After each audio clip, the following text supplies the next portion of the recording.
ನಾನು ಇವತ್ತು ಬಣ್ಣಗಳು ಹೇಳುತ್ತೀನಿ.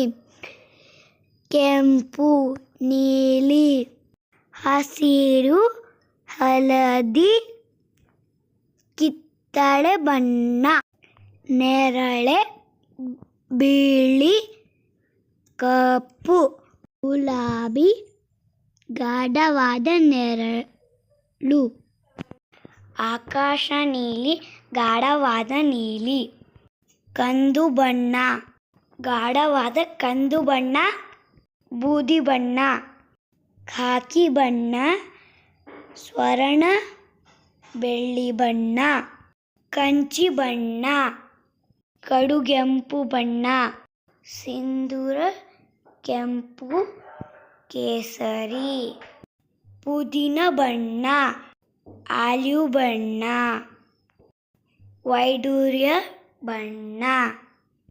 ನಿಮಗೆ ಇಷ್ಟ ಆದರೆ ಲೈಕ್ ಮಾಡಿ, ಶೇರ್ ಮಾಡಿ, ಸಬ್ಸ್ಕ್ರೈಬ್ ಮಾಡಿ.